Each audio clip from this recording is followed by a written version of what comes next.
Want to rebuild your Kawasaki KLX clutches for maximum performance? Well, I'm going to show you how to do that right now.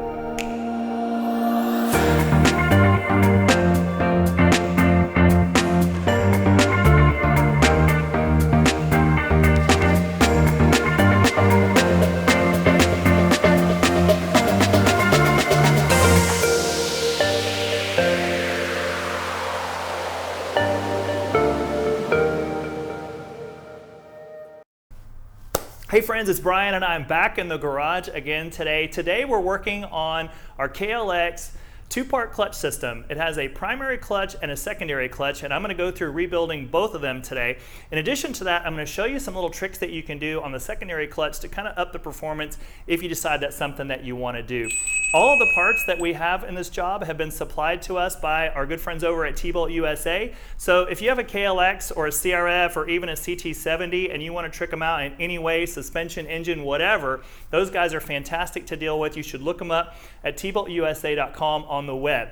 In addition to that, I want to tell you a couple other things. One is that rebuilding clutches is remarkably easy. So if you're sort of new to mechanical work, don't be intimidated by doing this job. It's really, really easy. If you have some basic tools and a torque wrench, you can definitely do it. So the hardest part, as I mentioned, is getting these things out of the bike. That takes more work than anything else. In fact, on that note, if you need some tips on how to get the clutches out, I've got another video coming up right after this one that's going to go over those procedures. So keep your eyes open for that. So I think that's about all I've got. All the parts and tools that you're going to see in this video, I've got links for those in the description box. But other than that, I think I'm ready to go. So let's pick up some tools and go to work.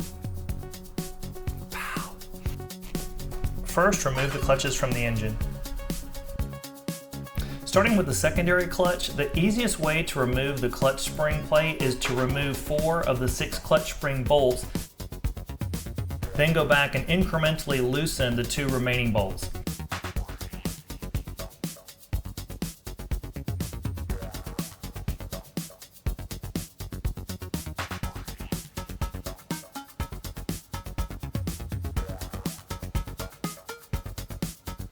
Then remove the clutch plate. The stock clutch has 4 clutch springs. Remove those.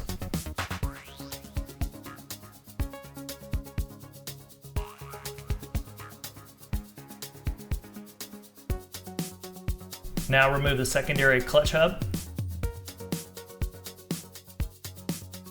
Next, remove the clutch stack and the clutch wheel or the pressure plate from the clutch housing. Finally, separate the disc from the pressure plate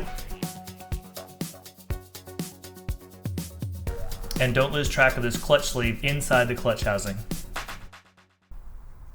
Alright, so before we move on to going over all the tolerances, I'm marking my springs for a little trick I'm going to show you in just a minute. So if you want to see what I got going on, hang out, I'll be right back.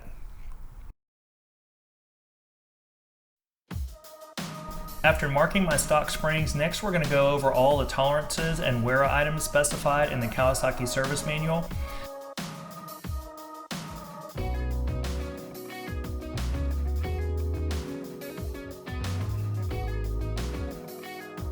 Measure all the friction discs using a vernier caliper, and they should be no thinner than 2.9 millimeters.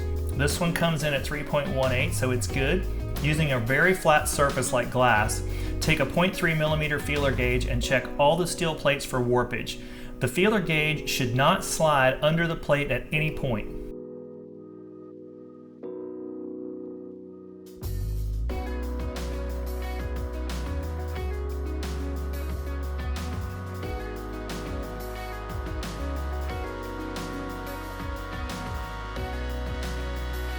Next, check the free length of each spring. The minimum free length should be 23 millimeters, and these are way out of spec at 21.5, so these springs are shot.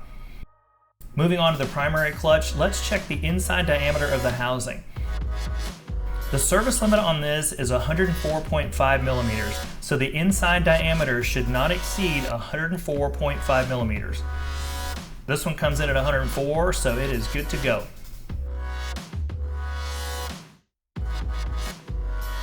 Lastly, using a 0.5 millimeter feeler gauge, check the thickness of the friction disc on the primary clutch. The disc should have at least 0.5 millimeters of material left. If for some reason they're out of spec, this unit has to be replaced. All right, so inspection's done. When we come back, we're going to put this whole thing back together. The gaps between the friction material are oriented with a narrow leading edge and a broader trailing edge tangentially from the center of the clutch housing. And this design has something to do with oil control, but I'm not exactly sure how it all works. Start with the clutch housing and orient each friction disc just as you see here. If you look at the outer edge of a clutch plate, you'll find that one side has a rounded or chamfered edge and the other side is flat. There's a lot of debate about the orientation of the two sides, and curiously, the service manual has nothing to say about it, but there seems to be little argument that the orientation of the faces is consistent within the clutch pack. So at a minimum, make sure that you orient all the clutch plates the same. Lubricate the friction surfaces with engine oil and alternately install friction disc, clutch plate, friction disc.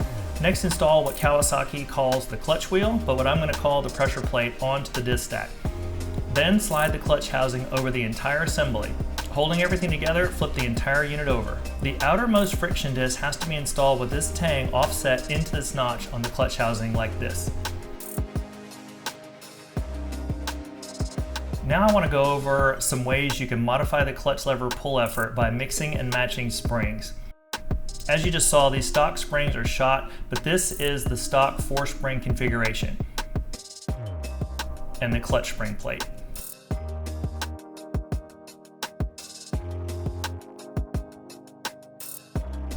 What we have here are 4 stock springs and 6 new stiffer springs. Earlier you saw me mark the stock springs with my yellow marker, which you can mix and match with the stiffer springs. If you want clutch action similar to a race bite, you can add some stiffer springs. In this configuration, I have 2 stock springs and 4 stiff springs. You can also go full race and run 6 stiff springs.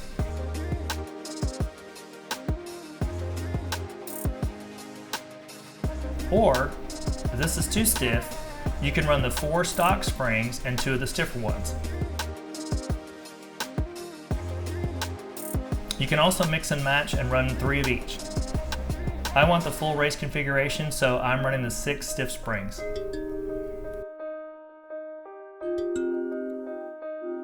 Next, install the spring plate with this recess facing outward.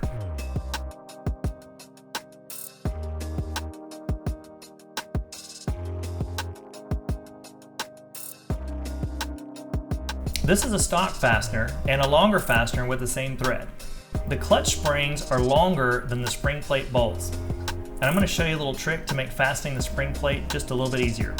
Pick 2 opposing holes. Using the long fasteners, cinch the spring plate down just a few millimeters.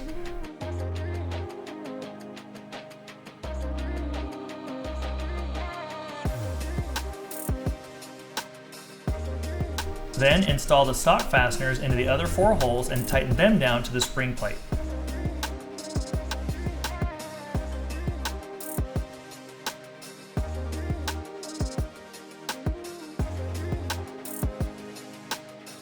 Now remove the longer fasteners and install the other 2 stock bolts.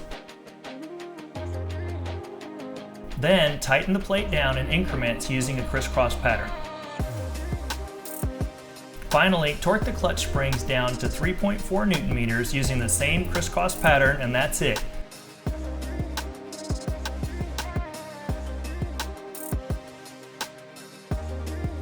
You've just rebuilt and upgraded your Kawasaki KLX clutch. All right, friends, so keep up with this project. In the next video, as I mentioned at the beginning, we're going to be going over installing these clutches, and I'm going to show you how to convert your KLX from a semi-auto to a manual if you so desire. It'll also go over the semi-manual just rebuild, but if you want to up your bike a little bit, turn it into a manual, I'm going to show you how to do that. So that's about all I've got. Thank you so much for watching. We'll see you again in the next video. In the meantime, have fun in your garage.